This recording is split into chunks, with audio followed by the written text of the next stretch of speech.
Uma vez mais eu saúdo a todos com a paz do Senhor Jesus. Amém? Amém.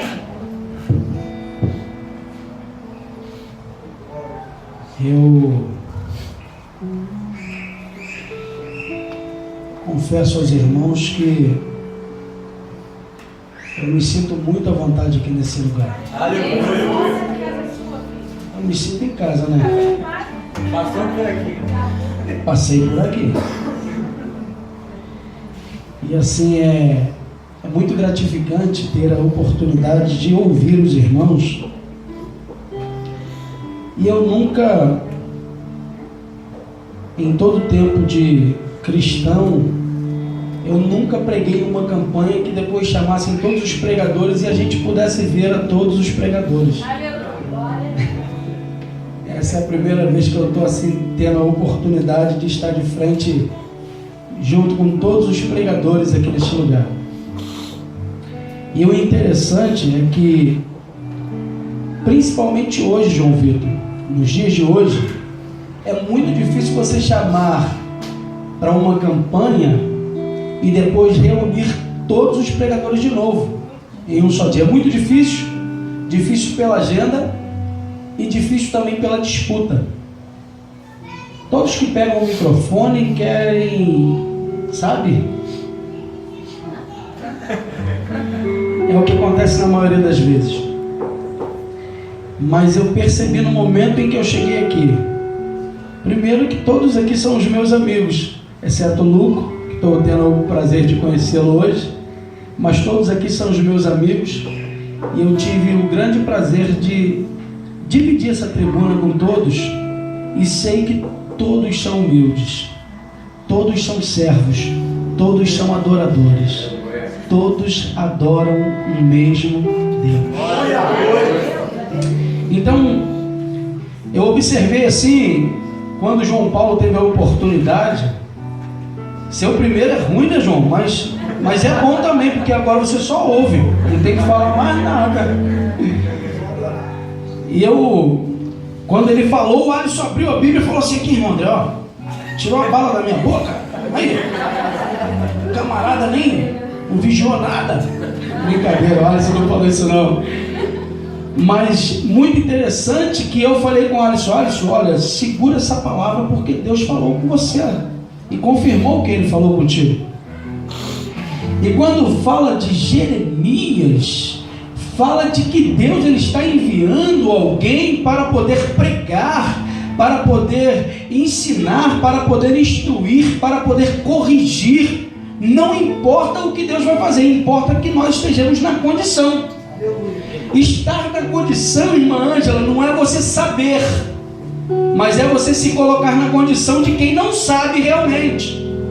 Porque quando a gente diz que a gente sabe, a grande realidade é que nós acabamos tomando a frente de Deus e fazendo tudo ao contrário do que Deus queria que fizéssemos. Quando nós nos colocamos na condição, eu não sei, Senhor, eu sou uma criança, aí Deus fala assim: não digas eu sou uma criança, porque aonde quer que eu te mandar, tu vai, tu irás, e tudo quanto eu te mandar, você dirás. Então Deus está no controle da vida de Jeremias. E Deus, ó Alisson, manda eu te dizer um negócio com isso. Deus está no controle da tua vida. O que você está caminhando agora é apenas o início da tua caminhada. Se dedique à palavra de Deus, estude a palavra de Deus, se envolva com Deus, porque Deus te escolheu, Deus te chamou, e Ele diz para você: olha, não tema diante dos homens, porque eu sou contigo, eu te chamei. Por isso que o João falou aquilo que Deus já havia falado no teu coração, na tua casa, porque Ele tem um chamado contigo. E participar de uma campanha como essa é algo maravilhoso, porque nós vemos que os jovens se empenham. Foi um culto para jovens. Cadê os jovens? Levantem as mãos, os jovens. Amém. Cadê os jovens? Isso, amém. Todos somos jovens, porque jovem independe da cronologia Ser jovem não significa, eu não perguntei cadê os de mais idade, eu perguntei os jovens. Ser jovens não está na nossa idade, não está na nossa carteira de identidade. Ser jovem está no nosso coração, na nossa mente. Eu tenho uma mente jovem, por quê, André? Porque eu continuo com a mente de Cristo, buscando fazer a vontade de Deus, com todo o vigor daquilo que Deus me ensinou. Ser jovem é continuar com o mesmo desejo, irmã Ana. Ser jovem é ter a mesma vontade, é a mesma garra. Ser jovem é dizer, eu continuo adorando a Deus, não importa a idade em que eu me encontro, o que importa é que a minha mente está em Cristo. Assim como Caleb foi usado e falou, como eu era antes, quando era jovem, e agora continuo jovem, mas com 80 anos, continuo esperando a minha promessa. A gente precisa de ser jovem para receber a promessa. Quem não é jovem para receber a promessa não vai receber a promessa. Que isso, irmão André? É verdade. Porque Deus te prometeu tantas coisas no longo dos anos da tua vida, que se você não tiver vigor e força e não for jovem para carregar as bênçãos, Ele não vai te dar, porque vai ser muita coisa que Ele tem para te dar. Se Ele ainda não te deu, Ele vai te dar. Aleluia. E é grande a bênção. Glória a Deus. E se tratar de uma semana de vitória, uma semana de jovem, uma semana dos jovens, congresso de campanha, a gente fala muito de campanha, né? Assembleando, o povozinho para falar de campanha. E falando muito de uma semana jovem, eu me fiz uma pergunta, como se eu estivesse aí. Como se eu estivesse aí. A primeira pergunta é, valeu a pena? Aleluia. É a primeira pergunta que eu me fiz. Será que verdadeiramente vale a pena nós passarmos dias aqui com pregadores diferenciados? Um que corta cabelo, um que opera a máquina, um que não faz nada, mas faz alguma coisa, é gerente da loja. A outra que é esposa do pastor, mas é esposa do pastor. O outro que... E assim vai, irmãos.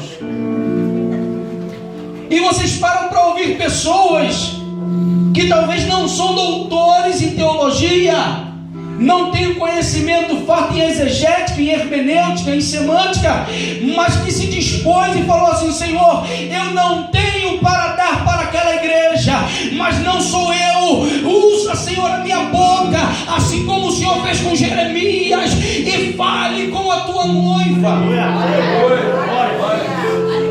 E a primeira coisa que eu me perguntei é, valeu a pena? Você deve se perguntar assim, valeu a pena? Porque se não valeu a pena, então nós perdemos o tempo. A segunda coisa que eu fiz uma reflexão dentro de mim é, o que eu aprendi nesses dias de campanha? O que eu extraí nesses dias de campanha? E que visão agora eu tenho da promessa em que Deus me fez? Que visão eu tenho hoje, Francisco, da promessa que Deus tem comigo? Depois dessa semana inteira de vitória para os jovens, depois de uma semana de celebração, o que eu tenho de visão da promessa que Deus fez para a minha vida?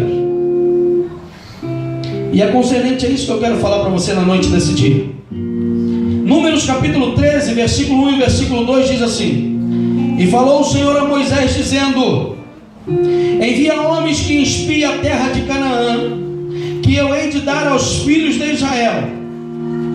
De cada tribo de seus pais enviareis um homem, sendo cada qual maioral entre eles. O versículo 22, o versículo 25 diz assim: Depois foram espiar a terra ao fim de 40 dias, e caminharam e vieram a Moisés e Arão e a toda a congregação dos filhos de Israel no deserto de Parã a Cádiz, e tornando-lhe deram conta a eles e a toda a congregação, e mostraram-lhes o fruto da terra. E contaram-lhe e disseram: Fomos à terra que nos enviastes, e verdadeiramente mana leite e mel, e este é o fruto. E o povo, porém, que habita nesta terra, é poderoso, e as suas cidades fortes e muito grandes. E também vimos ali os filhos de Anak, os amalequitas, habitam na terra do sul. E os heteus, e os jebuseus, e os amorreus habitam nas montanhas. E os cananeus habitam ao pé do mar, pela ribeira do Jordão. Então Caleb fez calar o povo perante Moisés e disse: subamos animosamente e possuamo-la em herança, porque certamente prevaleceremos contra ela. Versículo 31. Porém, os homens que com ele subiram disseram: não podemos subir contra aquele povo. Não podemos subir contra aquele povo, porque é mais forte do que nós. Aqui nós vemos Deus escolheu um povo para que seja adorador. Nós vemos Deus escolher um povo para que recebam as bênçãos de Deus. E agora este povo que acabara de receber a bênção de Deus, este povo que acaba de receber a promessa de Deus, porque todos nós recebemos promessa, não é verdade? Quem aqui já recebeu promessa de Deus? Faz assim para que eu te veja. Amém. Agora, o grande problema é que visão você tem da sua promessa. Porque a grande realidade é que todo o povo recebeu a promessa de Deus. Foi Deus quem desceu e falou com Moisés: olha, envia homens a espiar na terra que eu hei de dar. Ó, já estou dando. A terra que eu hei de dar, já está dada, é sua. Lucou, não perca tempo não, meu irmão, a terra é sua, pode entrar. Ó, é só ir lá espiar. Tu vai ver que o negócio lá realmente manda leite e mel. Porque quem está falando sou eu, Deus. Deus, quando Ele fala que vai te dar alguma coisa, Ele fala que vai te dar aquilo que é bom. Porque Deus é Deus e Ele não faz confusão daquilo que Ele diz. E se Ele te prometeu, a vitória é certa. Eu ouvi o João Vitor falando aqui que ele gostaria que a igreja crescesse para que pudessem dar uma condição maior ao pastor Wallace. Deixa eu te dizer um negócio, João Vitor, continua com essa tua força, com esse teu propósito, com esse teu pensamento. Agora Deus sabe que pensamentos Ele tem do pastor Wallace e a sua família. Deus tem preparado algo muito grande para ele, e é no tempo de Deus que vai acontecer na vida dele. Porque a promessa de Deus já foi lançada a ele. O que cabe a nós é crermos na promessa. Que visão nós temos da promessa?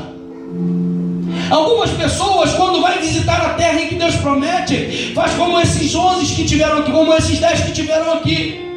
Os 10 homens que saíram junto com Josué e Caleb, eles saíram a espiar a terra. Quando eles chegam na terra, eles veem que a terra manda leite e mel.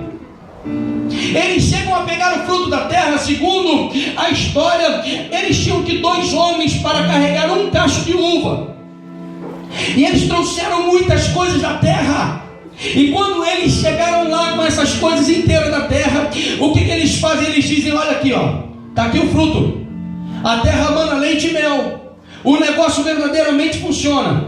Tudo que Deus falou que ia ter lá, tem. Tudo que Deus falou que ia dar, Ele deu. Tudo é maravilhoso do jeito que Deus falou que seria. Mas Deus não tem condições de nos dar aquela terra.